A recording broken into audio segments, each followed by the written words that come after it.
Srikakulam parliament లో 7 assembly నియోజకవర్గాలు ఉన్నాయి. ఆ 7 అసెంబ్లీ నియోజకవర్గాల్లో కొంతమంది ఎమ్మెల్యేల పైన అనేక అవినీతి అక్రమాలు చేశారన్న ఆరోపణలు. అవి ఏంటో ప్రధానంగా వాళ్ళు ఏం చేశారో ఒకసారి చూద్దాం. మొదటగా శ్రీకాకుళం నియోజకవర్గం నుంచి ధర్మాన ప్రసాదరావు గారు వైకాపా పార్టీ శాసనసభ్యుడిగా ఉన్నారు. ఆయన పైన ఉండే ఆరోపణలు ప్రధానంగా ఏంటంటే వాళ్ళ కుమారుడు Dharmana Rammohan Naidu virgin rock granite వ్యాపారం చేస్తూ ఉన్నారు. నియోజకవర్గంలో కుమారుడిదే హావా కొనసాగేలా చూస్తున్నారు. ఏంటంటే ఈయన ఎమ్మెల్యే అయినా గానీ వాళ్ళ కుమారుడు రామ్ మనోహర్ నాయుడు అక్కడ మొత్తం పెత్తనం మొత్తం ఆయన చెలాయిస్తూ ఉన్నాడు. అదే కాకుండా అధికారులపై ఒత్తిడి తీసుకొని వచ్చి కొన్ని ప్రభుత్వ భూముల్ని ఆక్రమణలో కీలకంగా వ్యవహరిస్తున్నారు. అంటే ఎక్కడన్నా భూములు ఉంటే అవి మా పైన రాసేయండి, ఈ విధంగా వ్యవహరిస్తూ ఉన్నారు. అదే విధంగా నియోజకవర్గంలో ప్రభుత్వ భూములు అక్రమాల్లో వీళ్ళే నెంబర్ 1. వైకాపా నేతలకు అండగా వీళ్ళ పార్టీ నేతలకు అండగా ఉండి చర్యలు తీసుకోకుండా, అంటే ఎవరన్నా అధికారులు చర్యలు తీసుకుంటూ ఉంటే వాళ్ళని చర్యలు తీసుకోనీయకుండా ఆపేస్తూ ఉన్నారు. ఈయన పైన ఏంటంటే తండ్యం వలస సమీపంలో సావిత్రిపురం పేరుతో 67 ఎకరాల్లో లేఅవుట్ వేస్తున్నారు. ఇందులో ఏంటంటే ఈ 67 ఎకరాల్లో 20 నుంచి 23 ఎకరాల వరకు భూమి ఎవరిపైన ఉంది, వీళ్ళపైన దీన్ని ఆక్రమించుకునేశారు. ఏంటి, ప్రభుత్వ భూమిని. ఈ విధంగా ఈ భూమి వాల్యూ కొన్ని కోట్ల రూపాయల్లో ఉంటుందని అంచనా. అదే విధంగా జగనన్న కాలనీ లేఅవుట్లు వేసినప్పుడు కూడా అక్రమాలకు పాల్పడ్డారు. శ్రీకాకుళం మండలం పరిధిలో పాత్రుని వలస ప్రభుత్వ భూమిని కొంతమంది రైతుల పేరును రాయించి వాటిని ప్రభుత్వానికి అమ్మి ప్రభుత్వం మంజూరు చేసే నిధుల నుంచి రైతుల వద్ద నుంచి వీళ్ళు కమిషన్లు కొట్టేశారు. ఎవరు, ఈ ధర్మాన ప్రసాదరావు ఈయన కుమారుడు. అది వీళ్ళ పైన ఉండేది. అదే విధంగా వీళ్ళ అనుచరులు కొంతమంది కొన్ని అక్రమాలు, వీళ్ళ పొన్నె కుర్మారావు, జి వెంకటరమణమూర్తి, పవన్, ఉదయ్ చంద్, సింహాచలం, జగ్గారావు, లోకేష్ ఇలాంటి వాళ్ళ పేర్లు ఉన్నాయి. అదే విధంగా ఆముదాల వలస నియోజకవర్గంకి వస్తే ఇక్కడ ఏంటంటే ప్రభుత్వంలో శాసనసభలో ఎవరన్నా తప్పు చేస్తే చెప్పేది ఎవరు, స్పీకరు. అలాంటి స్పీకర్ నియోజకవర్గం ఇది. ఈయన కూడా అవినీతి అక్రమాలు చేశారు. ఏ విధంగా అంటే తమ్మినేని సీత అత్యంత వివాదాస్పద వ్యక్తి.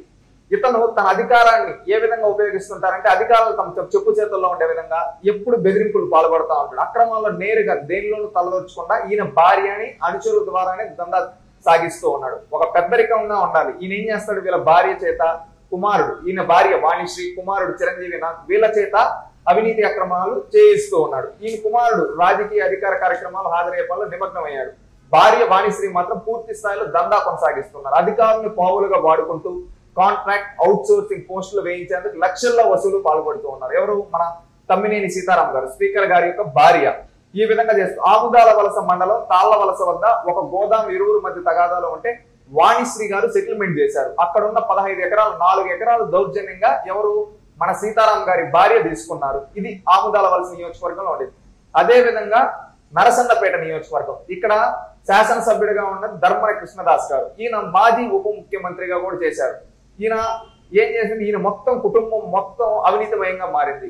ఉప ముఖ్యమంత్రిగా ఉన్న 2.5 ఏళ్ల కాలం ఆయన అవినీతి కార్యక్రమాలు ఏ విధంగా ఉన్నాయంటే పెచ్చుమీరిపోయి. వ్యక్తిత్వం కలిగిన వ్యక్తిగా ఈయన ఉండాలి. కానీ ఈయన ఏం చేశారు, మాట మీద నిలకడలేదు. దీనికి ఆయన నియోజకవర్గంలో ఎవ్వరూ అవినీతికి పాల్పడవద్దని చెబుతూనే ఆయన కుటుంబ సభ్యుల అవినీతిలో ఎలా మునిగిపోయి తేలారు. మంత్రిగా ఉన్న సమయంలో ఈ నియోజకవర్గంతో పాటు జిల్లాలో ప్రభుత్వ స్థలాలు, ప్రభుత్వ భూముల కబ్జాలపై పరోక్షంగా పాత్ర వహించారు. నరసన్నపేటలో చెరువులు, అక్రమ స్థలాలు, అక్రమాలు, కృష్ణదాస్ భార్య కుమారులు వసూలుకు పాల్పడ్డారు. ధర్మాన పద్మప్రియ మంత్రి గారి భార్య, ధర్మాన రామలింగం నాయుడు ఈయన పెద్ద కుమారుడు, రెండో కుమారుడు కృష్ణ చైతన్య, వీళ్ళంతా కలిసి కుటుంబ సమేతంగా అవినీతి ఆరోపణలు చేశారు. అవినీతి ఆరోపణలు ఎదుర్కొన్నారు. నరసన్నపేట ఆర్టీసీ కాంప్లెక్స్ కు సమీపంలో ప్రభుత్వ స్థలాన్ని మార్కెట్ ధరకు తీసుకునేందుకు ప్రయత్నాలు. అతి విలువైన ఈ స్థలం తక్కువ ధరకు నమోదు చేసుకుని లబ్ధి పొందేందుకు చివరికి వీలు కాకపోతే మళ్ళీ ఈ విధంగా వదిలేశారు. ఈయన భార్య నరసన్నపేటలో రెవెన్యూ, గ్రామ పంచాయతీ, పోలీస్ తదితర కీలక శాఖలకు చెందిన అధికారులు ఈమె కన్సర్న్లోనే పనిచేసే విధంగా ఈమె పెట్టుకునింది. వాళ్ళ నుంచి నెల నెల వాటాలు తీసుకుంటూ ఉంది. ఈయన పెద్ద కుమారుడు రామలింగం నాయుడు కాంట్రాక్టులు, వ్యాపారాలు సాగిస్తూ పోలకి మండలంలో ఒక క్వారీ నిర్వహిస్తూ అందులో నిర్వహించే ధరలను ఇతర క్వారీలు కూడా అమలు చేయాల్సిందని హుకుం జారీ చేశాడు. ఇసుక ర్యాంపుల నుంచి పెద్ద ఎత్తున దందా సాగిస్తూ ఉన్నాడు ఈ రామలింగం నాయుడు అనే వ్యక్తి. అదే విధంగా కృష్ణ చైతన్య శ్రీకాకుళంలో మెడికల్ ల్యాబ్లో ఇప్పటికే పార్టీ కార్యాలయం కోసం సోషల్ క్లబ్ స్థలాన్ని కబ్జా చేసేశారు. స్థలాన్ని కూడా తాజాగా ఖాళీ చేయించారు. ఈ స్థలంలో ప్రైవేట్ డిగ్రీ కళాశాల నడిచేది. బలవంతంగా ఆ కళాశాలను వేరొక ప్రాంతానికి తరలించేశారు. నరసన్నపేట పట్టణంలో ఇందిరానగర్ కాలనీలో ఓ విల్లా ఉంది. దీనికి ఆనుకుని కొంత ప్రభుత్వ స్థలం ఉంటే దాన్ని కూడా వీళ్ళు ఆక్రమించేశారు. ధర్మన కృష్ణదాస్. ఈ విధంగా వీళ్ళు అక్రమణాలు చేశారు. అదే విధంగా పలాస నియోజకవర్గం తీసుకుంటే సిదిరి అప్పలరాజు గారు, ఈయన రాష్ట్ర మంత్రిగా కూడా చేశారు. ఈయన రాష్ట్ర పశుసంవర్ధక మత్స్యశాఖ మంత్రిగా ఉండి ఈయన ఏం చేశారంటే, ఈయన చేసినవి అన్ని కాదు, చాలా అవినీతి ఆరోపణలు ఎదుర్కొంటూ ఉన్నాడు. కేటీ రోడ్డు విషయంలో నిర్ణీత కొలతల కంటే తక్కువగా కొలిచేందుకు ఓ వస్త్ర వ్యాపారం 25 లక్షలు అడిగాడంట. ఎవరు? ఈ పశుసంవర్ధక శాఖ సిదిరి అప్పలరాజు. అదే విధంగా ఆరోగ్య కార్యకర్తల పోస్టులు వేస్తామని చెప్పి ఒక్కొక్కరికి 2 నుంచి 25 లక్షలు చొప్పున 12 మంది నుంచి వసూలు చేశారనే ఆరోపణలు కూడా ఉన్నాయి. పురపాలక సంఘం పెసరపాడు అంగన్వాడీ పోస్టు కోసం 6.50 లక్షలు తీసుకున్నారు. ఇక్కడ ఒకే పార్టీకి చెందిన 2 వ్యక్తులు పోటీ పడి 5.50 లక్షలు ఒకరు, 6.50 లక్షలు ఇస్తామని 6.50 లక్షలు ఇచ్చిన వ్యక్తికి సూచించి వారికే పోస్ట్ ఇచ్చారంట. ఎవరు? ఈ సిదిరి అప్పలరాజు. కాశీబుగ్గ పారిశ్రామిక సమీపంలో మాజీ ఎంపీపీ నిమ్మన బైరాగికి చెందిన 1.10 సెంట్ల భూమి మంత్రి అప్పలరాజు అనుచరులు బలవంతంగా లాక్ వేసుకున్నారు. అంటే ఈ విధంగా అవినీతి చేశారు. కాశీబుగ్గ పైవంత నిర్మాణంలో గుత్తేదారు నుంచి 4 కోట్లు లంచం అడగడంతో అతని పనులు నిలిపేసి అక్కడ వెళ్ళిపోయాడు. అంటే ఈ విధంగా చేశారు. అదే విధంగా టెక్కల్ నియోజకవర్గంలో అచ్చెన్నాయుడు గారు ఉన్నారు. అక్కడ ఎవరంటే ఈయన వైఎస్ఆర్సీపీ పార్టీ ఎవరు ప్రధానంగా దువ్వాడి శ్రీనివాస్. ఈయన అవినీతి అక్రమాల గురించి అయితే ప్రత్యేకంగా మనం చెప్పాల్సిన అవసరం లేదు. ఈయన ఏ రేంజ్ లో అవినీతి చేశాడో రాష్ట్రం మొత్తం తెలుసు.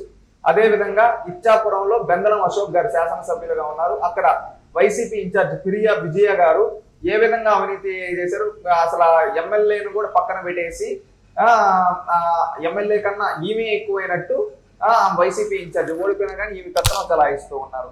ఈ విధంగా ఉంది వీళ్ళ పరిస్థితి. ఇంకా పాతపట్నం నియోజకవర్గంలో అయితే రెడ్డి శాంతి గారు. ఈమె రెడ్డి శాంతి గారు అనేక వీళ్ళ కుమార్తెలు వీళ్ళంతా ప్రముఖ పదవుల్లో ఉన్నా గానీ ఈమె ఏంటంటే నేరుగా ఎలాంటి అక్రమాలు అవినీతికి చేస్తూ ఈమె పేరు చెప్పి అనుచరులు పెద్ద ఎత్తున, అంటే ఈమె నేరుగా చేయకుండా వీళ్ళ అనుచరుల చేత చాలా విధంగా దందాలు చేస్తూ ఉన్నారు. అవే కాకుండా ప్రస్తుతం కుటుంబ వ్యవహారాలు చక్కదిద్దుకు ఈ ప్రత్యేక శ్రద్ధ పెడతా తనను కలవడానికి ఎవరికి వచ్చినా కానీ వాళ్ళు పట్టించుకోకుండా ఈ విధంగా పెట్టేసి మండలానికి ఒక నాయకుడిని పెట్టి అక్కడ భవనాలు రహదారుల కాంట్రాక్టులు వీళ్ళే దక్కించుకునే విధంగా అక్కడ కొన్ని భూ అక్రమాలకి పాల్పడుతూ ఉన్నారని ఆరోపణలు ఉన్నాయి. ఈ ప్రధాన అనుచరులు సారివల్లి ప్రసాదరావు, కొత్తూరు మండలం వైకాపా అధ్యక్షుడు. ఇంకొక అనుచరుడు సూర్యనారాయణ, ఇంకొక అనుచరుడు వచ్చి తులసి వరప్రసాద్, ఇంకొక అనుచరుడు వినయ్ సతీష్. ఈ విధంగా వీళ్ళ పిఏలుగా ఈ విధంగా ఉండి ఈ విధంగా అవినీతి చేస్తూ రాష్ట్ర రెడ్డి శాంతి గారు ఈ విధంగా పెత్తనం జలాయిస్తా ఉన్నారు. ఇప్పుడు శ్రీకాకుళం పార్లమెంటు నియోజకవర్గంలో వీళ్ళు ఈ శాసనసభ్యులు ఈ విధంగా అవినీతి ఆరోపణలు ఎదుర్కొంటూ ఉన్నారు. ఆలోచించండి ప్రజలారా.